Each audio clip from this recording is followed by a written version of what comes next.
This is a Fleet Success Show, dedicated to helping you and your fleet succeed using the experience of fleet professionals and Hall of Fame fleet legends. The show that explores how the pillars of stakeholder satisfaction, intentional culture, resource efficiency, and risk management all combine to lead your fleet to success. We're glad you're here. Now, let's get into the show. Hey, I'm Facundo Tassara. Welcome back to another episode of the Fleet Success Show. I'm joined here today by Jeffrey Hawthorne with Palm Beach County Sheriff's Office. Typically, I would let the guests introduce themselves, but before we do that, because I know a little bit of a story that Jeffrey shared years ago, and it's stuck in my mind, I'm going to jump into the story and then let him introduce himself. So, Jeffrey, the story is you were giving a presentation one time years ago. I don't remember when it was. I want to say it was at least 5 or 6 years ago. And you were talking about something that you had done that was creative.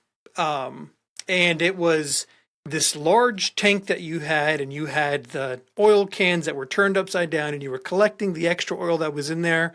And I'll stop there. You tell a little bit more of that story. So how did you come up with that? What happened? Where'd you get the idea from? Well, I tell you, thank you, Facundo. That innovation, that idea, like all of our ideas, I'll admit it, they don't come from me. I didn't come up with this stuff. It comes from the smart folks that work for me. I believe in the Steve Jobs theory of employees. Hire smart people so they can tell you what to do. Don't hire people to tell them what to do. I believe that. I instill that. I encourage that. And this idea of simply taking an oil can, a quart of oil, turning it over, letting it drain overnight into a 55-gallon drum, accumulates over time, and that's free oil. I mean, the residue along the sides, it adds up. Every little bit helps. And I'll tell you, a 55-gallon drum is 220 quarts of oil. I've probably saved hundreds of dollars over the last few years draining the little bit of residue in the bottom of each quart of oil. And there's a little bit, and there's also there's a sustainability fact to this. There's a entrepreneur, there's a conversation of being an entrepreneur, taking the risk, building a company, the entrepreneur, the people within an organization that are little mini entrepreneurs that are taking little ideas like that to save time. They're doing more with less. They're saving money. That's why I love the idea. So I remembered that. And I will tell you, and we're going to get into the top 100, here shortly. And that's one of the byproducts of this program. It's success. Success. People enjoy success. I don't care who you are. People enjoy success. People enjoy being, recognized. Their name in lights. Seeing their organization on a list of winners. That's what they are. They're winners. People love that. That instills initiative and innovation. And when they're thinking that way, oh my God, sit back and just let them go. Give them the flexibility, give them the resources, and let them go. Give them the wheel. And that's what I do. Yeah. I love it. Yeah. Again, it took years to get here, and we'll go over that. So tell for the folks that don't know who you are. So introduce yourself now. Where you are, a little bit of a brief background, and then, like you said, we'll get into talking about 100 best fleets because tis the season. Okay, thank you very much. Yeah, of course, I'm Jeffrey Hawthorne. I'm the fleet manager for the Palm Beach County Sheriff's Office. Prior to this job, which I've been doing for 12 years now, I served in the United States Army for 26 years, from Kansas City originally. My whole entire life since I was 12, I've been working on cars, right? Fleet. So in the Army, the 26 years in the Army, I was in fleet, Army fleet. A little bit different. It's not cars and pickup trucks, it's tanks and Humvees. But it's still a fleet. All the philosophies apply, Army, law enforcement, it's the same. It's maintaining vehicles, So spent 26 years in the Army. I obtained the rank of Chief Warrant Officer 4, which is equivalent to a major. If you're not familiar with military ranks, but everybody's familiar with a major. Um, and then I retired after 26 years. And again, I'm from Kansas City, but where else do you retire than Florida? So I Yep. came to Florida. Um, well, the wife said, we're going to Florida. So that's why I'm here. And life is about opportunity, and it's also about timing. This opportunity, fortunately, so the wife knew, she had some kind of, something she knew that I didn't know, because if it wasn't for that time to retire and me getting to Florida, this opportunity would have passed me by. So it happened to be a vacancy, and it's a funny story. I'll keep it short. It was during the period of government freeze and military. When people retire from the military, they normally jump right into a government contracting job. It's kind of a stepping stone, if you will. So, and it was during the government's hiring freeze during that year, and I was struggling. I'm gonna tell you what, it was tough. So I was like, my God, this is crazy. I'm a CW4, 26 years of experience, bachelor's degree. I'm not getting callbacks. I'll be honest with you. Yeah, it was tough. And this position came up, and I'll tell you where it came up, on LinkedIn. So I'll tell your listeners, if you're not on LinkedIn, you better get on LinkedIn. And that's Don't get me started on that. That's a whole separate conversation. Absolutely. It is. I got on LinkedIn. I was on LinkedIn there, living in a hotel. It was tough period. This job came open. It said fleet manager, I called him up. I said, that's what I do. When can I interview? That's what I do. I like that. That's how, and confidence was, I was confident. I'm always, you don't have confidence, what are you doing? What are you doing? Right. Especially at the fleet manager level. So anyways, that's what I do. When can I interview? The rest is history. The rest is history. And of course, military to law enforcement, paramilitary, very, very easy, smooth transition. But again, walked right through the shop, knew what was going on. You could immediately, from one day to the next, run the operation. It's that easy. Yeah. So that's where I came from. Been here for 12 years now. And my God, it's been a long 12 years. We've done a lot in 12 years. But we can get into that later. So yeah, so we're going to start kind of by the end, I guess you could say, which is the end is last year, and then we'll kind of work our way. Yeah. Then we'll quickly go back to the beginning of starting for 100 Best Fleets applications years ago. Yeah. So the one thing you did not mention was that little award you got last year in 100 Best Fleets. Why don't you share that part? So the little award, which is a big award, the biggest award in this program, which I'm sure your listeners are very familiar with. If not, they'll be familiar after this podcast. I hope they are, yeah. It's the top 100 fleets in the Americas, North America, South America, Central America, all the Americas. And, the creator, Tom Johnson, if they're not familiar, they can look it up and go to the NAPA's website and read all about it. But, he'll give you a number in the 38,000 number of fleets that are, out there that could compete in this competition. So you're competing in a very, very, very large class, but they're only going to name 100 of the best of all those. So that's a huge undertaking. That's a huge feat. Just making the list is a wonderful accomplishment, a significant accomplishment. It's a major accomplishment. It's a major win. Just making that 100, Right. Well, and everybody that's on that list, you ask them today, what do they want? They're not going to lie. I want to be number one. Who doesn't want to win the Super Bowl? Who doesn't want to win the Super Bowl? If they say they don't, they're lying. Right. So last year, the blessings, the hard work, the effort, the support, the resources, we achieved number one. But I'm going to tell you, it doesn't come with a lot of work.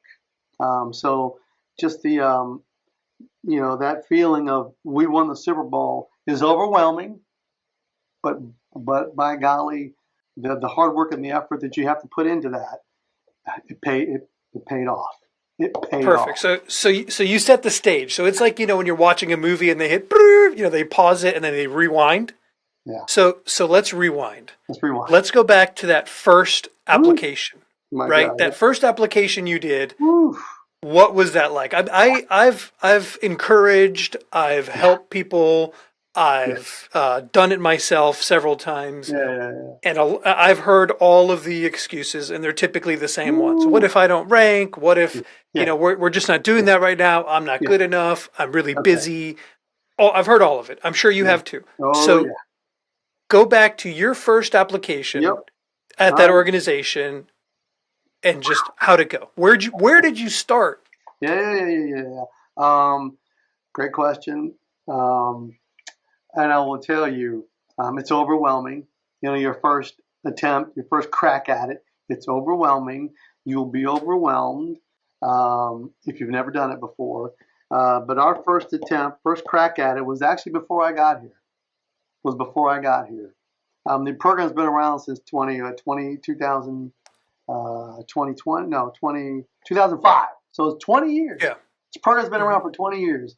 Our first application was 2011. So I wasn't even here yet. I got here in 2013. So we'd been in the program for 2 years when I got here. Because no one goes to school for fleet management, chances are you were never formally trained on how to successfully lead a fleet. That's where the Fleet Success Playbook comes in. The Fleet Success Playbook is your guide to building a safe, reliable, and efficient fleet that provides exceptional service. Learn all about the 4 pillars of fleet success: stakeholder satisfaction, intentional culture, resource efficiency, and risk management. Get nearly 100 years of combined advice on common challenges, practical solutions, actionable tips, and real examples from fleet industry experts who have been there and done that. Visit www.fleetsuccessplaybook.com to request your free copy today.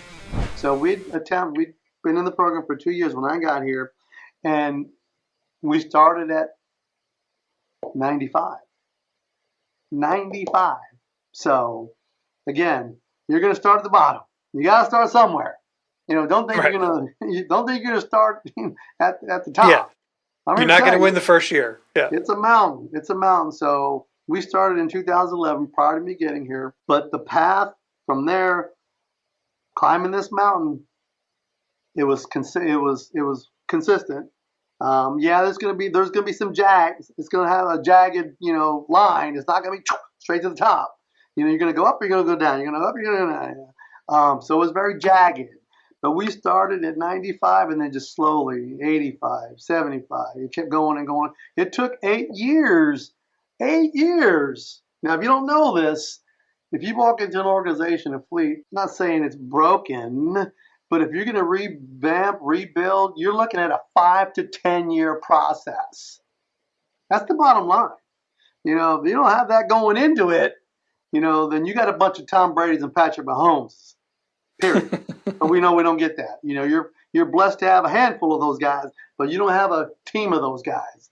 So, anyways, you're going into an organization, you can plan on a 5 to 10 year commitment, because that's what it is. It's a commitment. And this application is the roadmap. It is the roadmap to that plateau. If you want to get to the top of that mountain, it'll get you there. It'll get you, up there. Number one is number one. You can't. Not everybody can be the Kansas City Chiefs, but you'll have a shot. You'll be in the playoffs. You might make the Super Bowl, and that number one, the elusive number one, is, oh my God, never give up. So we started 15 years ago, 2011. 15 years ago. It took 10 years to get top 10, to break the top 10. But it was constant improvement. Constant improvement. So on your first application, I'm going to tell you this. If you've never done it, there's 12 topics, 12 categories, right? Your first realization is going to be, wow, I can't even answer 12 questions about my organization. Right. That's the reality. It's the Right. truth. You're going to go through the application. It's going to ask you 12 specific questions. And don't be ashamed. But that's the biggest, not hurdle, but the biggest challenge is getting the courage to say, you know what? We suck. That's okay. That is okay. That's when you're going to hit 95. Or you might not even make top 100 because they have this thing called honorable mention. That's below 100. That's okay. because if you keep doing this application, if you're consistent, follow these guidelines, you're going to improve. You're going to improve your operation, your organization, because the minute you crack the list, well, the minute you make the list, that's instant morale to your team, and they're going to want Right. they're going to want to keep winning and winning year after year. This team, year after year, is so excited. They know our ranking before I do, because I go to the conference, but they don't announce it till day 3. But it's already on the website, before they know. So they know before I know, and they're excited. Hey, we know we're number 4, we're number 2, whatever. So it's an instant motivator. It's an instant morale booster, and it's a constant improvement in your operations. There's so many benefits to this program. Again, it's a lot of hard work. Just answering the question, and don't be, like I said, you might answer, a portion of them, 2 or 3, 4, 5, 6, whatever, and that's okay. And if you can answer all 12, my God, you're on the right track. You might not be able to answer them fully. You might only be able to answer them partially, and that's okay too. But you just got to pick it up and fill it out. Now, after the 12 questions, there's one big question at the end. And it's definitely daunting. It's a 4,000, I think, character essay.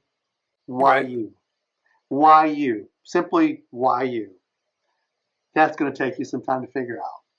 I'm here to tell you. But that would be my advice to anyone. Just do it. Yeah.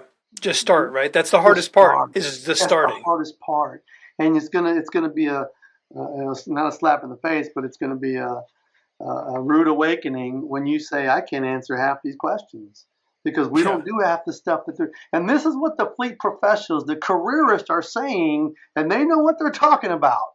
This is what they're saying. Follow these parameters, follow these paths, and it'll lead you to success. And they're right. Yep.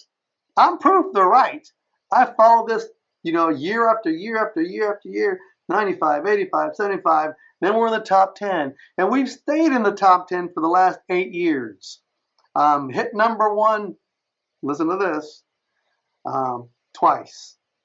Oh, yeah. Nice. Yeah, that is not unheard of. It's only happened, I think, one other time in the career, as long as this program's been around. One other time. I'm not saying we're all that. We're not. It's hard work. And the judges, this application, this is it right here. They'll recognize it, and they'll recognize you in your organization. So there's just so many benefits. The biggest benefit, I'm going to tell you, man, I call them, there's really 3. There's really 3, in my opinion.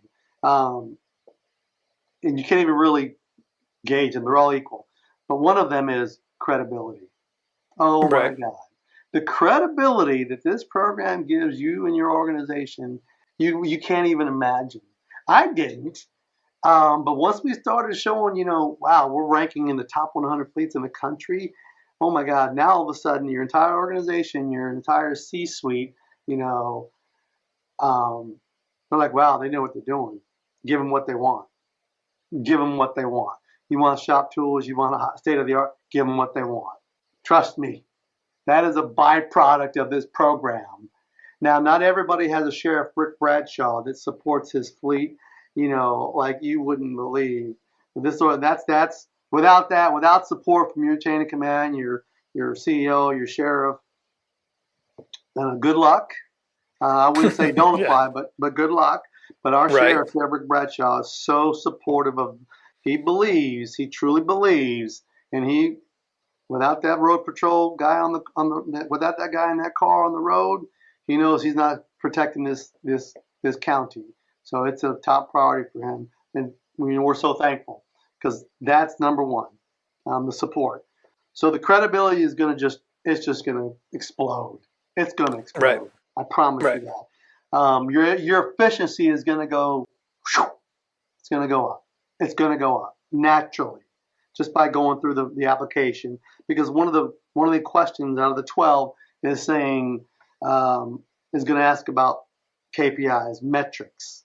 Well, as we've all, the old adage, the old cliche, what gets measured gets done. If you're not measuring it, it probably ain't getting done.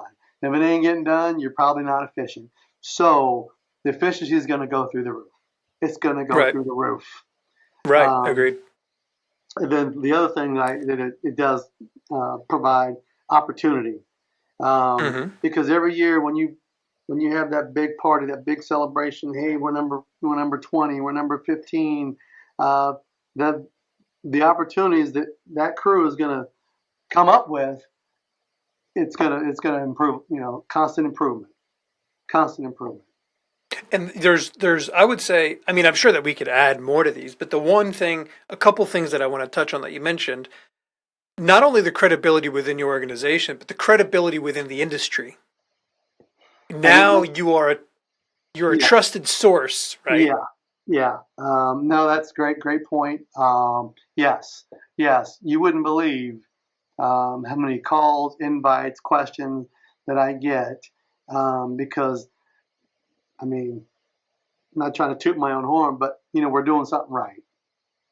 And here's actually, I think I did a podcast on this very thing. I love the fact that you keep touching on it. Is you have to toot your horn. You have to go out there and promote yourself and your organization, because if you don't, guess what? Other folks in your organization that are also managerial level or director level like you are, they're tooting their own horn because they need something. And if you have a way that you can toot your horn and your accomplishments for what you've been doing and your team is accomplishing, you better be doing it, because if you're not, somebody else is doing it for themselves. And there's a big difference between doing it in a way that's cocky and doing it in a way that you want recognition for your team. That's a great point. And I use sport analogies a lot, because everything in any organization, it's teamwork. So what better example than a team, a sports team? It's like the Patrick Mahomes effect. Once you're a superstar and you've reached that plateau, everybody wants you to wear their shoes, wear their shirt, wear their sunglasses, all the contracts, all the vendors out there, they want you. Because if they can claim you as their customer, it's going to get them more customers, because obviously, if you're the best in the industry and they're using their product, hey, we're going to use their product too, because they're the best. Right. We want to be the best. So you get a lot of vendors wanting to talk to you, wanting to show you the best that they got, the state-of-the-art equipment. So the benefits they're endless. They really are. Sure. I mean, I get to this day, I'm still getting phone calls, and till I hang this up, we're never going to stop. Number one last year, number 5, doesn't matter. Never going to stop. One thing that you mentioned that kind of reminded me of the first time that I applied was the first time I applied. You're right. It was like, wow, there's a lot of these things that I can't answer. But there's a lot of these things that have been on my mind, so I'm going to answer it in a way that says, look, I'm not doing this, and here's what I'm going to try to accomplish next year. Okay, so then I waited till next year, I looked back and whatever. Around that second year, I kind of had a moment. I was like, wait a second, why did I wait 1 year to look at this metric or this one thing over again? Right, because you said if you're not tracking it, you're not measuring. If you're not measuring it, you're not tracking it, you're not doing anything about it, you're not managing it. Nope. So I started to realize, wait a second, I should be tracking this not only annually, at the very least, I should be doing this quarterly, monthly, maybe even weekly. So I turned it into a monthly report. That's a whole different conversation. Another podcast I did with a buddy of mine, Bill Griffiths, who kind of introduced me to this monthly report. And so I started taking a lot of the metrics that we had in the 100 Best Fleet and dumping them into a monthly report that I was looking at, monthly. I'll give you one great example of where that really helped me. And I'm kind of interested to see how you started then leveraging it. I took, because a lot of time the monthly report that I was putting out with metrics was a reflection of how we were doing. But there is one metric in fleet management that's a reflection of how your customer's doing, and that is PM compliance. And so I would put customers happily on blast to say, your PM's compliance sucks. Look at the other department, right? And so there would be a battle like, oh, we're not doing that. Like, okay, remember when you called me and see how fast your vehicle was going to be done after you missed, after you were 2 months late, and I told you you're just going to have to wait? That changed too, right? And so using that in your advantage was great. But, so how did you start, going from you mentioned some of the impacts, but is there particular metrics that you were like, this is beautiful, I'm going to rely on this weekly or monthly now? Yeah, no, you hit the nail on the head. Like I mentioned earlier, if you're not, what gets measured gets done. And yeah, there's probably 15, 20 metrics that you can go out and search and find the list. And if your organization, if it applies to your organization, if all 16 apply, measure all 16. I'd probably measure 8 to 10, PM compliance being number one, absolutely, because PM is what? Preventive maintenance, right? It prevents something breaking down. And a cop car in pursuit breaking down is a news flash. Absolutely. It hit the 11 o'clock news. I'm here to tell you. And if this is a recurring, problem, someone's going to ask about, is he the right guy? Right. I'm here to tell you. So your PM, I agree with you 100%. Your PM compliance is probably your number one metric. There's a lot of other ones, of course, turnaround times, technician productivities. And I mean, obviously it's not going to be 100%. But if you're not above 95, you better make it. You better get a little more aggressive with it. And that's what we do. We measure, every month, like you're saying, it's a monthly report, it's a monthly review, but it's a PM compliance is a weekly review. We measure that weekly. Every week we're running that report, and this is law enforcement. Again, what's the word I'm looking for? But the impacts can be, life-threatening, Sure. fatal, literally. I mean, literally, let's be realistic here. These are cops with guns, and there's bad people out there doing terrible things, and they got to get them. So PM compliance is so important for us, which if you're not compliant, your captain's going to get notified. We can have very, very, very little tolerance for not complying with PM. So that is number one with us. There's no question about it. And it's measuring it is your first step. So again, I would find that list, and it's out there. Just go to the NAPA website, you'll find it, and start measuring them. You got to start somewhere. You mentioned to me, I think just the other day, that you actually, I don't know if this is what you were doing in the past or you still do this. This is part of your homework. You spend your time on the weekend going over it. Was that right?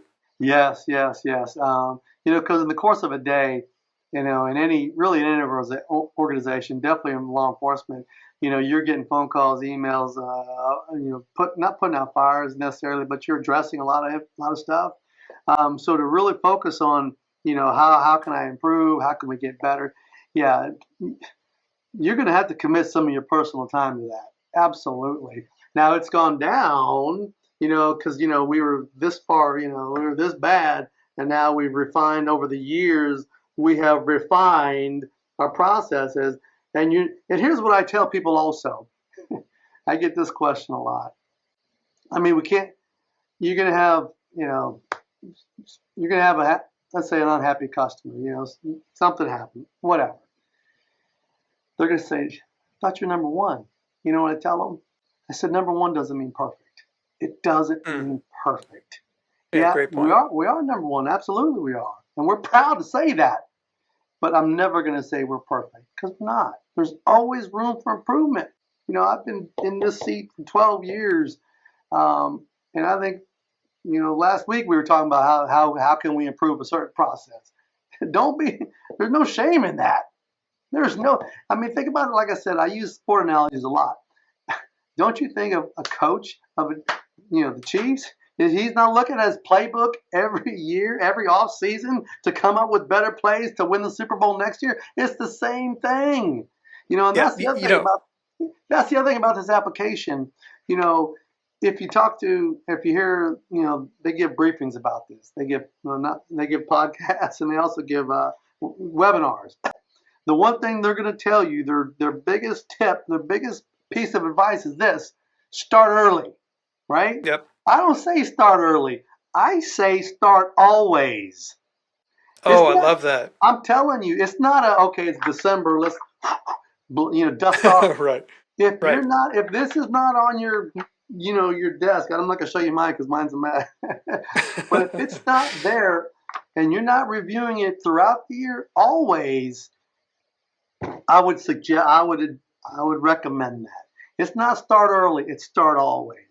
That's my biggest piece. That's my biggest piece of advice. I'm telling you. Absolutely love that. I'm going to steal that, but I'm going to steal that from you, but I will quote you. And one thing, I'm big on sports analogies too. I love soccer in particular. And so I'm always giving analogies there, but there was one analogy that I thought about watching Formula One the other day. I love watching Formula One. And Max Verstappen has been really dominant over the years, and he races for Red Bull. And one thing that stood out to me when I was watching one race, I think it was this year, he was leading again, right? He was always leading races, and he was leading by far. He was out in front, and he kept had a really big time gap. And what started to get my attention was something that you touched on was, because you're number one, you're not perfect, but there's always opportunity for improvement. He kept setting the fastest lap in position number one, way out ahead of everybody. And he just kept improving every little turn. He kept getting better and better and better. And you would think, he could just cruise. I mean, he could basically probably cut a couple miles an hour off of his speed and still win this race because he was so far ahead. But no, he kept his foot on the throttle and he kept getting better and better and better. And I thought that was such a lesson for, fleet managers and fleet professionals, is even if you're really, really, really good, there's always room to get better. And that's my other biggest, takeaway here that I'd share with the listeners. Because every year with the application, I don't suggest, I don't recommend reinventing the wheel. Absolutely not. And I tell the staff the same thing. I'm a change agent. Absolutely, I love change, but there's only one requirement to change. One requirement: it must add value. It must add value. If this doesn't add value, we don't need to talk about it. I'm here to tell you. And I tell them, if they will come in here with a change, a recommendation, does it add value? If it does and they can demonstrate that, let's talk about it.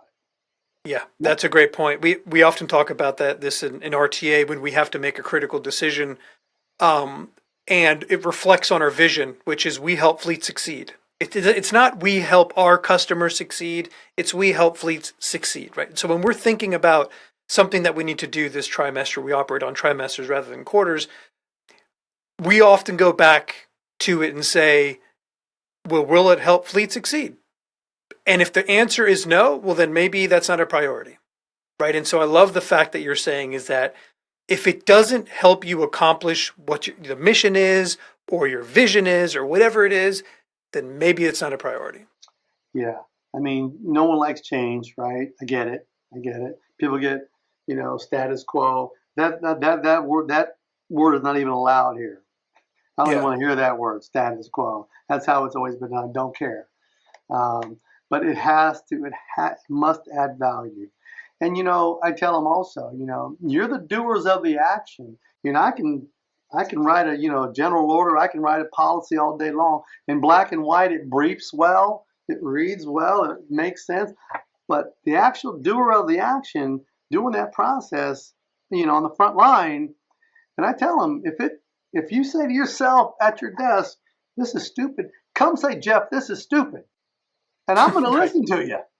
Right. I'm not going to be offended by it. I'm not going to be upset. I'm not going to, punish you. I'm going to listen to you, because if you're saying it's stupid, I'm probably going to agree with you.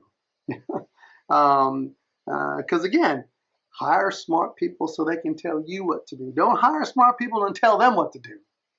Right. That's Steve Jobs and that's Jeff Hawthorne. I'm here to tell you. But so I love that. yeah, that's All right. Well, wrapping this up here a little bit, I have some key takeaways and want to get your final thoughts. For me, some of the takeaways that you talked about is, well, I have several. Start early and start always. That's my favorite. I love that. Some of the things that this application will do for you is credibility within your organization, but also within the industry. Yeah. There'll be a lot of efficiencies that you're going to gain from these things that you're now tracking, and you're going to continuously improve on those, because you're going to, again, you don't compete to lose, you compete to win and get better. So if your metric was 90% asset availability, you want 91 next year, right? The opportunities that this opens up for you as an organization, as a professional, as a team, are endless. And then I like the last thing you said, which is it must add value. If it doesn't add value, then what are we doing here? Don't waste my time. Don't waste my Exactly. time. The last thing I'd like to, I guess, add, because that's what you just said, that's me in a nutshell, absolutely, is the recognition of your team members. So we recognize them every month. Once a month, we'll gather together. We have a Technician of the Month program. We have a Fleet Superstar program, because not everyone in your organization is a technician, so they can't win that award, but they could surely win a Fleet Superstar award, right? But as you recognize these folks, your organization is recognized across, in the nation as the top 100, as number one. But when you recognize them within your organization, and you give them that opportunity to be the number one guy for the month, oh my God, that morale booster is also is going to improve your operation, because they're going to do that one more job to get that number one, that one more, that one more hour of productivity they're going to give you. So with all that and employee recognition, this application is going to get easier and easier and easier. But just be prepared. That first one is going to be brutal. Brutal. Yeah. And that's not an understatement. I'm here to tell you, so it's a commitment. Well, 15 years. I'm telling you. 15 and years. And you certainly don't have any less energy now than you did then, and you're still pumping them out. So I love that. And like you said, start always, because I'm sure you're thinking about it year round. I love that. So, all right. Any final thoughts? That is it. Thank you for the opportunity. Good luck to everyone. Good luck. I'll be there. I'll be there again next year. Yeah.